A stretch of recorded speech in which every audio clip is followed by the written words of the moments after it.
Bonsoir, bienvenue dans le débat de France 24, un débat auquel vous pouvez participer comme chaque soir via les réseaux sociaux. C'est un moment historique que nous vivons ce soir. Les États-Unis et Cuba ont normalisé leurs relations diplomatiques. Washington va ouvrir une ambassade à La Havane. Cuba va être enlevé de la liste des pays qui soutiennent le terrorisme. Les restrictions aux voyageurs vont être également levées et on en parle ce soir avec nos invités. Avec vous, François Durper, bonsoir, merci d'être avec nous. Bonsoir. Vous êtes maître de conférence à l'université Cergy-Pontoise, auteur des États-Unis pour les nuls, c'est aux éditions First, et de l'histoire des États-Unis, et ça c'est aux éditions PUF, presse universitaire de France. Christophe Ventura, bonsoir, merci d'être avec nous. Bonsoir. Vous êtes chercheur associé à l'IRIS, spécialiste de l'Amérique latine. Et puis avec nous, Laurent Muller, bonsoir. Vous êtes président de l'association européenne Cuba Libre. Merci à tous les trois d'être avec nous donc, pour cette édition spéciale. Et puis nous serons en direct de Madrid avec Salim Lamrani, qui est maître de conférence à l'Université de La Réunion, spécialiste de Cuba et de ses relations avec les États-Unis. On part tout de suite, si vous le voulez bien, à Washington, où l'on retrouve notre correspondant Stanislas de Saint-Hippolyte. Cette annonce historique du rétablissement des relations diplomatiques entre Washington et La Havane est tombée il y a un peu plus d'une heure. Quelle est la réaction aux États-Unis ? On a pu voir ici et là des réactions de colère du côté des républicains. Quelques réactions de colère, oui, notamment celle de Marco Rubio, qui est un sénateur qui fait beaucoup parler de lui et qui est d'origine cubaine et qui est sénateur de Floride, un endroit où il y a beaucoup d'exilés cubains. Lui dit qu'il fera tout pour empêcher l'ouverture de cette ambassade américaine à Cuba parce que il estime que la pression sur Cuba est le seul moyen de remettre la démocratie dans cette île. Mais cet avis-là n'est pas partagé par la majorité des Américains. Il y a eu un sondage récent disant que 68% des Américains d'origine cubaine étaient pour une levée de l'embargo. Et dans l'ensemble, les mesures sont plutôt bien accueillies parce que, comme l'a dit Barack Obama, toutes ces mesures ont été mises en place avant que la plupart d'entre nous soient nés. Et cela fait des décennies que nous essayons d'encourager la démocratie à Cuba en pratiquant l'isolement diplomatique. Il faut se rendre compte d'une chose, cela n'a pas marché. On ne va pas réussir à faire cela en gardant les mêmes techniques. Il faut changer de politique. Voilà toute cette idée derrière la position américaine. On va changer, on va ouvrir les relations et peut-être que cela changera comme cela. Stanislas, est-ce que vous pouvez nous rappeler ce qui va changer concrètement ? Alors, le premier point qui va changer, c'est le rétablissement des relations diplomatiques complètes. Barack Obama a demandé à John Kerry d'étudier la mise en place d'une ambassade américaine à Cuba et ce sera réciproque avec des ambassadeurs, avec des visites à haut niveau. John Kerry lui-même a dit « Je me réjouis d'avance d'être le premier secrétaire d'État américain à me rendre sur le sol cubain depuis plus de 60 ans. » Ça, c'est le premier point, un rétablissement des relations diplomatiques complètes.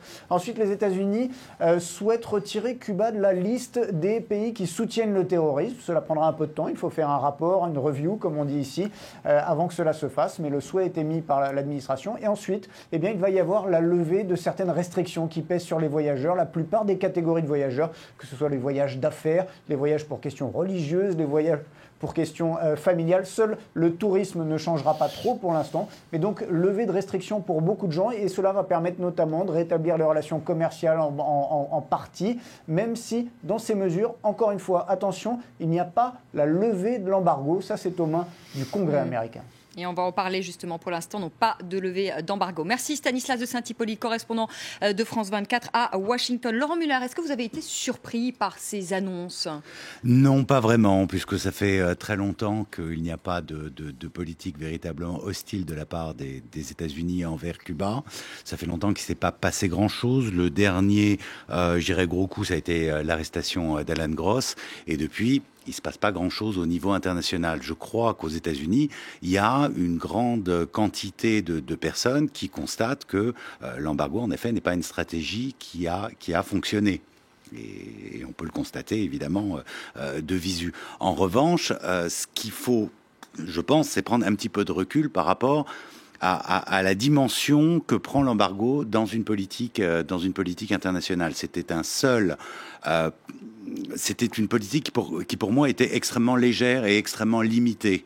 On aurait voulu vraiment pousser la démocratie à Cuba. Les Américains avaient largement les moyens de le faire et au-delà des restrictions Donc vous économiques. comprenez aussi peut-être, on a entendu, on était à Miami tout à l'heure, ces Cubains de Miami, cette ancienne génération qui a lutté durant des années contre le régime castriste et qui ce soir est sonné, déçu même. Ils vivent ça comme une défaite. Ils vivent ça, je pense, comme une deuxième trahison. La première ayant été l'abandon des exilés et des combattants cubains anticastristes en 1961 lors de la baie des Cochons. Et tout ce qui a découlé de la politique américaine a été la conséquence de l'abandon des combattants castristes pendant la baie des Cochons. Donc je comprends très fortement cette colère.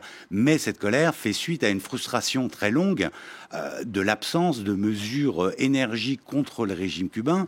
Il faut se rappeler qu'aujourd'hui, on parle de la libération des trois espions qui ont été condamnés aux États-Unis, qui ont été condamnés après un procès, je dirais, normal, avec des appels, avec des avocats, avec des procédures juridiques qu'on connaît dans tous les pays démocratiques. Alan Gross, lui, a été condamné simplement pour être allé remettre à des dissidents les moyens de pouvoir s'exprimer et communiquer vers l'extérieur, qui est un droit que connaissent tous les citoyens de toutes les démocraties du monde entier. Donc c'était vraiment deux poids, deux mesures, d'autant plus que ces espions, leur comportement et leur travail aux États-Unis en tant qu'agents du gouvernement cubain avaient abouti à la mort de plusieurs citoyens américains. Christophe Ventura, est-ce que vous avez été surpris ?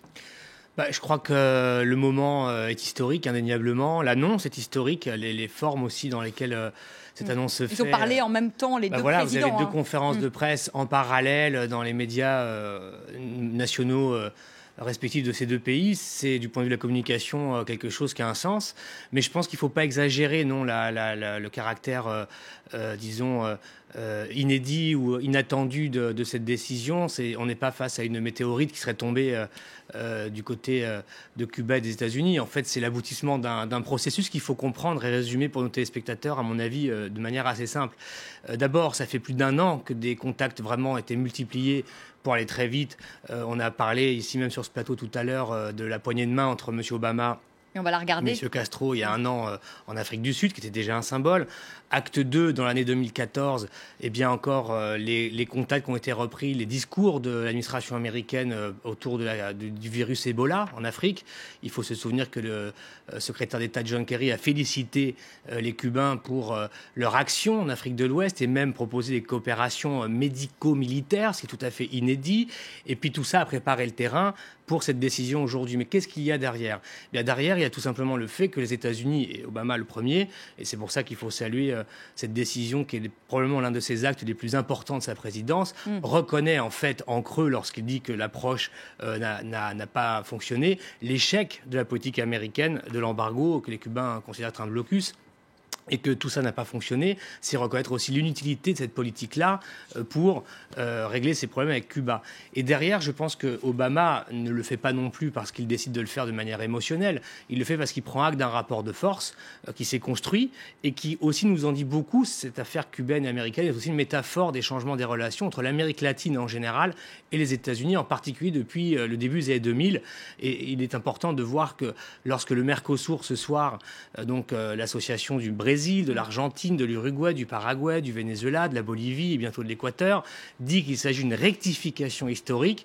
Les mots ont un sens. Ça veut dire qu'il ne faut pas oublier que toute l'Amérique latine a toujours considéré que les États-Unis étaient en faute par rapport à Cuba. Et ça fait assez longtemps maintenant que les États-Unis ne sont plus dans les instances et les organisations latino-américaines qui aujourd'hui gèrent les relations entre les pays de cette région, comme l'Union des Nations Sud-Américaines ou la communauté d'États de la Caraïbe et d'Amérique latine. Donc, Obama a pris acte, en quelque sorte, de cet échec et des nouvelles relations. Ce qui se passe ce soir nous confirme aussi simplement qu'aujourd'hui, nous sommes bel et bien entrés au XXIe siècle parce que c'est un conflit de la guerre froide que les États-Unis ont décidé, en admettant leur échec, de laisser derrière eux pour essayer de construire autrement et certainement autre chose avec la région qui, elle aussi, a beaucoup, beaucoup changé depuis 15 ans.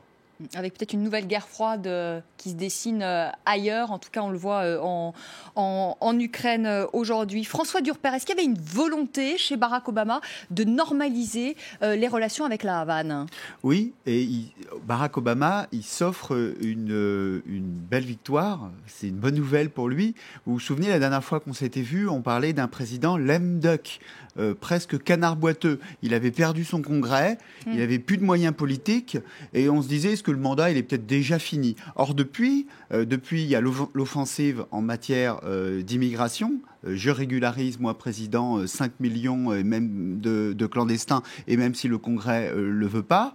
Donc là, déjà, première chose. Et puis, en politique étrangère, c'est une bonne nouvelle. Regardez d'ailleurs la une. Alors, on n'a pas encore la une du Washington Post ou du New York Times, mais on a déjà les sites, l'équivalent numérique. Et c'est déjà une très bonne nouvelle pour les États-Unis. C'est-à-dire que les Américains se disent, voilà un prisonnier qu'on libère. Et pas un journaliste qu'on décapite. Voilà un ennemi en moins et pas un ennemi en plus. Donc dans un climat un peu dépressif d'Américains qui se disent nous sommes en déclin sur la scène internationale, voilà une bonne nouvelle. Et en plus une bonne nouvelle venue, vous l'avez dit, de très longtemps. Alors pour dire historique là, on peut le dire 50 ans. 50 ans que ce problème existe.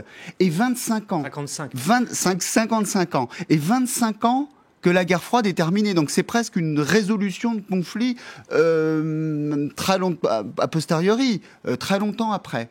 Alors cela dit, il était tellement enquisté ce conflit qu'il a fallu le préparer. Et vous l'avez dit, le préparer de deux manières. Un, l'image. L'image, c'était à Soweto, la poignée de main avec Raúl Castro. On avait même dit aux États-Unis à l'époque, il a peut-être même pas fait exprès. Il marchait, il était en train de monter sur l'estrade. Barack Obama, il avait la tête à peine levée, puis il serre la main à quelqu'un. Il se trouve que c'est Raúl Castro. Non, il savait très bien ce qu'il faisait. C'était l'image. Et puis la deuxième, c'est effectivement d'avoir fait la publicité autour de cette lutte contre Ebola et ses félicitations à Cuba. Et c'était une manière de évidemment préparer l'opinion américaine, une opinion qui sait que depuis 82, c'est un État qui soutient le terrorisme, qui apprend dans les à une normalisation des relations diplomatiques, qui est favorable, bien sûr. Et c'est la voilà. question aussi politique. La question politique, vous avez vu l'opposition de certains républicains, de Marco Rubio qui lui sait qu'il joue aussi une partie de sa campagne, il veut devenir le prochain président des États-Unis, il est d'origine cubaine, mais en même temps, Barack Obama, il sait que les Cubains ont changé. Et que la majorité des Cubains aujourd'hui, notamment les moins de 30 ans, ils ne votent pas républicains. Les Cubains de moins de 30 ans votent démocrates. Et ils ont voté massivement pour Barack Obama une première fois en 2008 et une deuxième fois en 2012. Et ils sont favorables à ce qui est en train de se passer, à une normalisation des relations. Et même plus, ils sont favorables à une coopération avec Cuba. Et c'est ce qu'a dit d'ailleurs Barack Obama. Là, on n'est pas passage d'une normalisation à quelque chose qui serait neutre entre les deux États. Ce qui doit se faire, c'est une coopération dans le domaine de la lutte contre la drogue, dans le domaine même, on a parlé de la lutte, la défense de l'environnement. Il y a un certain nombre de dossiers. Barack Obama veut aller plus loin et se dit, voilà une manière, même avec un mandat qui se passe pas trop bien, de laisser ma trace dans l'espoir, dans l'histoire, un conflit qui commence sous Kennedy et qui se termine sous Barack Obama. Si je peux me permettre, c'est certainement la volonté d'Obama. Maintenant, il y a la réalité. Et en effet, on apprend aujourd'hui, je crois, que Jeb Bush, le petit frère de l'ancien président, va être candidat aux élections présidentielles. Il va certainement faire de Cuba un des éléments les plus importants de sa campagne.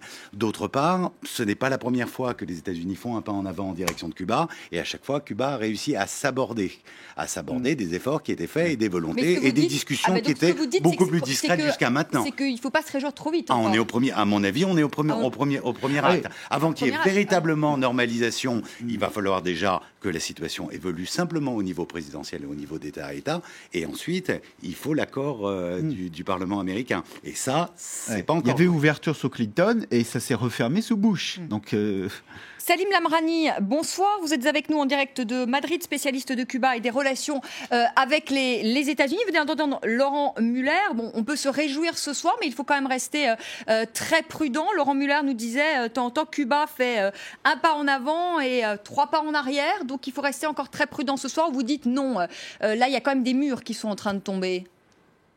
Alors, bonsoir à tous. Oui, je crois effectivement qu'il s'agit d'un moment historique il convient de rappeler certains éléments. C'est que dans le conflit qui oppose Washington à la Havane, les sanctions sont unilatérales. Depuis plus d'un demi-siècle, les États-Unis imposent une politique qui est anachronique, puisqu'elle remonte à la guerre froide, qui est cruelle, puisque les sanctions économiques s'appliquent et affectent les catégories les plus vulnérables de la société cubaine, et qui est contre-productive, car loin d'obtenir le changement de régime depuis plus d'un demi-siècle, Washington a réussi à s'isoler au sein de la scène internationale. Il convient de rappeler qu'il y a un mois, pour la 23e année consécutive, l'immense majorité de la communauté internationale a voté à 188 voix en faveur de la levée des sanctions économiques. Au sein même de la société des États-Unis, il y a une majorité de l'opinion publique américaine, à 67% selon un sondage de CNN, qui est favorable à la normalisation des relations entre Washington et La Havane, car elle ne comprend pas pourquoi les citoyens des États-Unis peuvent voyager en Chine, au Vietnam, en Corée du Nord, mais ne peuvent pas se rendre à Cuba. Le monde des affaires aux États-Unis, les entreprises, les multinationales sont également défavorables au maintien du statu quo et favorables à une normalisation des relations bilatérales, car elles voient un marché naturel de 11 millions d'habitants qui est investi par l'Amérique latine, par l'Europe, par l'Asie. Donc je crois que le président Obama était très lucide dans son analyse de la politique étrangère des États-Unis vis-à-vis de La Havane.